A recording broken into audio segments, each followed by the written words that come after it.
The old meadow lay stretched between gentle hills like a forgotten secret of the earth, green and gold woven together beneath an endless sky. Wildflowers swayed lazily in the warm afternoon breeze, their petals glowing as if lit from within. Bees hummed drowsily from bloom to bloom, and crickets sang hidden in the tall grass. It was a place untouched by urgency, a place where time seemed to slow its relentless march. For Isabella, it was home to her soul. She sat at the center of the meadow, a small wooden easel planted firmly in the soft earth before her. Sunlight filtered through the wide branches of an ancient oak tree at the meadow's edge, scattering gold and shadow across her canvas. With careful, loving strokes, she worked her brush across the surface, trying to capture the exact way the light danced through the leaves. Art was the only place where Isabella felt fully herself. The city, with its noise, deadlines, and expectations, fell away when she painted. Here, there was only color, breath, and quiet joy. She was so absorbed in mixing the perfect shade of violet for the clover blossoms that she didn't notice when the birds began to fall silent. The cheerful chorus faded gradually, note by note, until an uneasy stillness settled over the meadow. A strange chill brushed across her skin, sharp and unfamiliar against the warm afternoon air. Isabella paused, her brush hovering mid-stroke. The wind shifted. It swept through the tall grass in a restless wave, bending it low, whispering a warning. Isabella looked up just as a dark purplish-gray cloud began to crawl across the horizon, swallowing the blue sky with alarming speed. Her stomach tightened. Thunder rolled in the distance, low and heavy, like the beat of an approaching army. She remembered, too late, the morning forecast she had ignored in her eagerness to paint. The storm wasn't coming. It was already here. Isabella jumped to her feet, heart quickening as the wind grew stronger, snapping her hair across her face. She hurried to pack her supplies, fumbling with paint tubes as the first cold drops of rain splattered onto her canvas, leaving dark, bleeding marks across her work. No, she muttered, shoving the ruined painting into her bag. Rain fell harder now, the sky bruising to a deep, unnatural twilight. Thunder cracked overhead, so loud it made her gasp. The meadow transformed into chaos, wind howling, rain lashing sideways, grass whipping at her legs. She slung her bag over her shoulder and grabbed the collapsed easel, turning toward the narrow dirt path where her car waited nearly half a mile away. She ran. Mud sucked at her shoes, rain blinding her vision. She could barely see 10 feet ahead when her foot slid on a hidden slick patch of earth. The world tilted violently. She fell. Pain exploded through her right ankle, sharp and blinding. The easel flew from her grasp as she hit the ground hard, rain pounding mercilessly against her body. For a moment, she couldn't breathe. She tried to stand, but the instant she put weight on her foot, agony flared so fiercely that a cry tore from her throat. She collapsed back into the soaked grass, panic surging alongside the pain. She was alone. Injured. And trapped in the middle of a raging storm. Dragging herself toward a nearby bush for shelter, Isabella curled inward, clutching her swollen ankle as tears mixed with rain on her face. Her body shook uncontrollably from cold and fear. This was bad. This was very bad. Then she saw movement. At first, it was only a shadow, dark and indistinct through the sheets of rain. Her heart leapt in terror. But as the figure drew closer, it resolved into a man, tall, broad-shouldered, moving with steady determination against the wind. He saw her. Immediately, he changed direction and strode toward her. He knelt in the mud beside her, rain streaming down his dark hair and jacket. "I saw you fall," he said, his voice deep and calm, cutting through the storm like an anchor. "You're hurt." Isabella nodded weakly, teeth chattering too hard for words. Without hesitation, he shrugged off his soaked jacket and wrapped it around her shoulders. The warmth trapped inside it felt overwhelming, almost enough to make her cry all over again. "I'm Alexander," he said quietly. "I'm getting you out of here." He lifted her carefully, one strong arm under her knees, the other behind her back, as though she weighed nothing at all. Instinctively, Isabella clutched his shoulders as he rose, turning his body to shield her from the wind. He didn't head toward the distant path. Instead, he walked toward a soft golden light glowing through the storm, a small, sturdy cabin nestled at the edge of the woods. The moment he crossed the threshold, the storm was shut out. Inside, warmth enveloped her. Fire crackled in a stone hearth, filling the room with orange light and the comforting scent of wood smoke and pine. Alexander set her gently into a worn armchair near the fire, making sure she was steady before stepping away. "You're safe," he said simply. And for the first time since the storm began, Isabella believed it. When Isabella woke, the first thing she noticed was the sound. Not the blaring horns or restless hum of the city she was used to, but birdsong. A layered, melodic chorus drifted through the open window, bright and alive. Sunlight poured into the cabin, warm and golden, painting long rectangles across the wooden floor. For a moment, she didn't move. The scent of pine and wood smoke wrapped around her like a memory. Then everything came rushing back, the storm, the fall, the pain, and the strong arms that had carried her out of the rain. She sat up carefully on the pull-out couch, her body stiff but no longer screaming in pain. Her ankle throbbed dully, wrapped snugly in a clean bandage. It hurt, but it was manageable. She was safe. The cabin was quiet. For one hollow, panicked second, she thought Alexander might be gone. But then she saw him standing by the window, tall and still, his back to her. He held a mug in his hands, gazing out at the meadow washed clean by rain. He turned when he sensed her stirring. "Good morning," he said, his voice low and steady. "How's the ankle?" "Sore," she admitted softly. "But better." He nodded once, satisfied. "Good. I'll make breakfast." There was no hesitation in his movements, no awkwardness, only quiet certainty. Isabella watched him move through the small kitchen space with practiced ease, as if caring for others was something he did rarely but took seriously when it mattered. She felt like an intruder in someone else's world, and yet, strangely, like she belonged there. When she stood, leaning heavily on furniture to hop toward the bathroom, she noticed her clothes hanging neatly on a hook, dry but stiff with mud. She grimaced.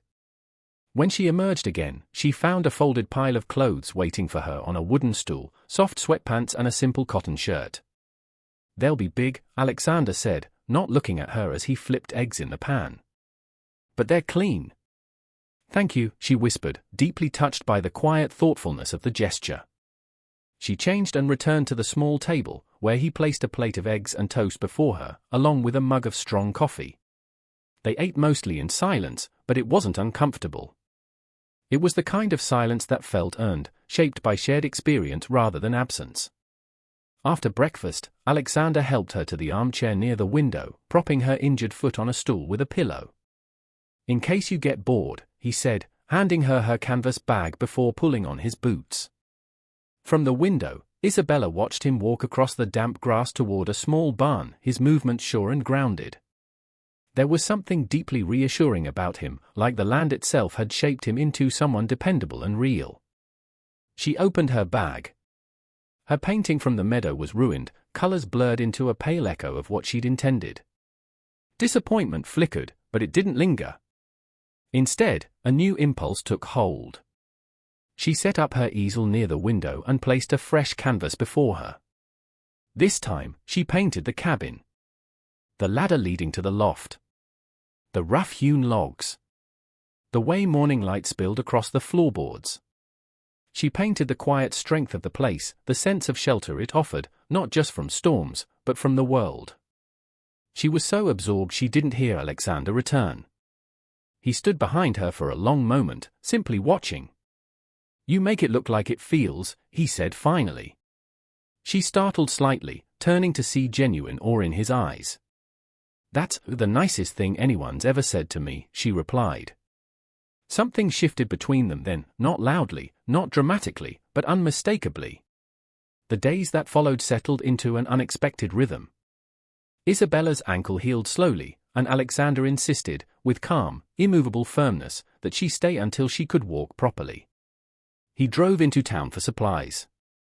She cooked meals in return, filling the cabin with unfamiliar but comforting scents. Mornings were for painting. Afternoons were for talking. She told him about her dream of her first gallery show, about the fear that came with wanting something deeply. He told her about the land, its history, the names of the trees, the satisfaction of caring for his small flock of sheep. Sometimes, they worked side by side in comfortable silence. Sometimes, they laughed. And sometimes, in the quiet evenings, when the fire burned low and the world beyond the windows faded into shadow, they simply sat close enough to feel each other's warmth, close enough to feel something growing that neither of them named.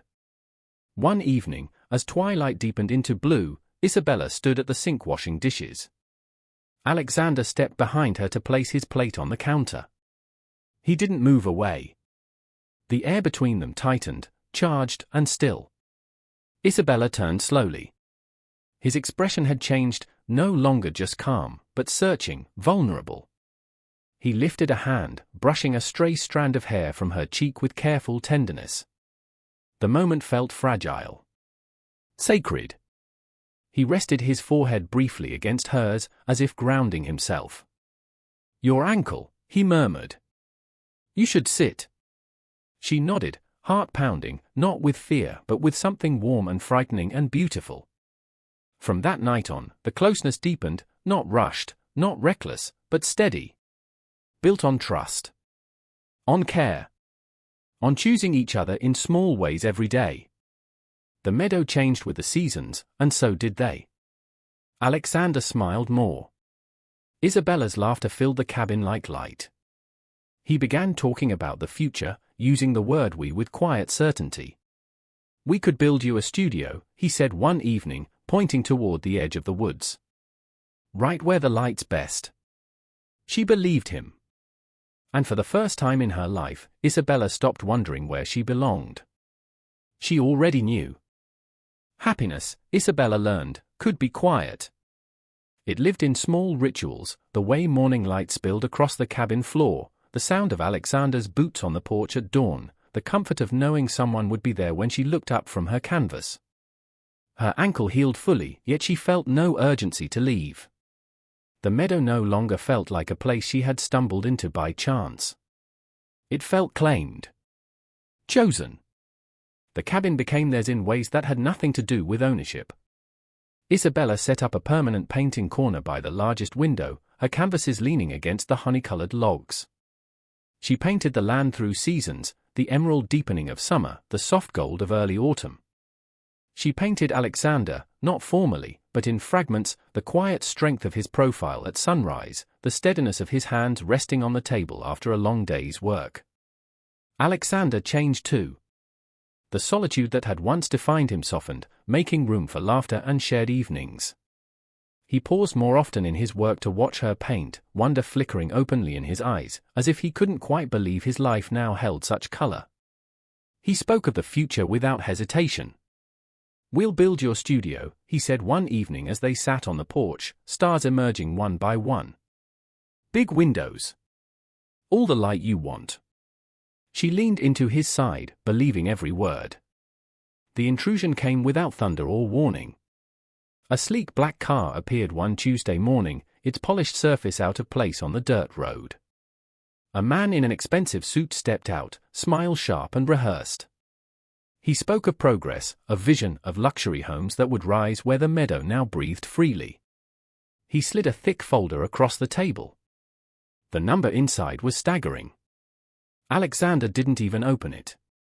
"The land isn't for sale," he said quietly. The man's smile tightened. "Mr. Ross, this offer could change your life. Take some time. Discuss it with your wife." Alexander's voice hardened. "There's nothing to discuss." The man left, but his shadow stayed. Letters followed. Phone calls. Increasing numbers. Increasing pressure. Alexander grew distant, pacing the land at dusk like a man guarding a border under siege. The warmth in the cabin thinned. The studio was no longer mentioned. One night, after the phone rang yet again, Alexander slammed his hand on the table. "They won't stop," he said. "They think everything has a price." Isabella touched his back gently. "It's just money. We're already rich here." He turned, conflict written across his face. That money could mean security. A future without worry. You think I worry here? She asked, voice trembling. This land is our future. It's not that simple, he snapped. Promises to the past don't stop the real world. The word promises cut deep. Isabella saw something break between them, a fracture she didn't know how to mend. That night, she packed her suitcase. Alexander didn't stop her. The city swallowed Isabella whole. Noise replaced silence. Concrete replaced grass. Her apartment felt like a place she borrowed, not lived in. She painted, but the colors rang hollow. The gallery show approached, but joy never followed. Back at the cabin, Alexander won the battle he never wanted. He rejected the development offer for good. The land was safe. But the victory tasted like ash. The cabin echoed with her absence. He moved through his days hollow, haunted by the look in her eyes the night she left. He had protected the land, and lost the reason it had ever mattered. The night before Isabella's gallery opening, her phone rang. It wasn't Alexander, but it was enough. He looks like a ghost, the woman said softly. And we all know why. Hope flared, small but stubborn. The gallery buzzed with voices and applause. Isabella stood among her paintings, smiling politely, pretending she wasn't breaking. Then the room shifted. Alexander stood in the doorway. Dusty boots. Worn jeans. Eyes locked on hers. He crossed the room like nothing else existed. I was wrong, he said, voice rough but steady. I fought for land and forgot to fight for us. You are my home. He knelt. I don't have a ring, he continued. But I have a promise. To choose you. Every day. Will you come home with me? Tears blurred Isabella's vision. Yes, she whispered. Then louder. Yes. Applause erupted, but they heard none of it. They married beneath the ancient oak tree. The studio was built. And in the quiet evenings, hand in hand, they watched the sun set over the land that had taught them the truest lesson of all. Love isn't about never making mistakes. It's about finding your way back.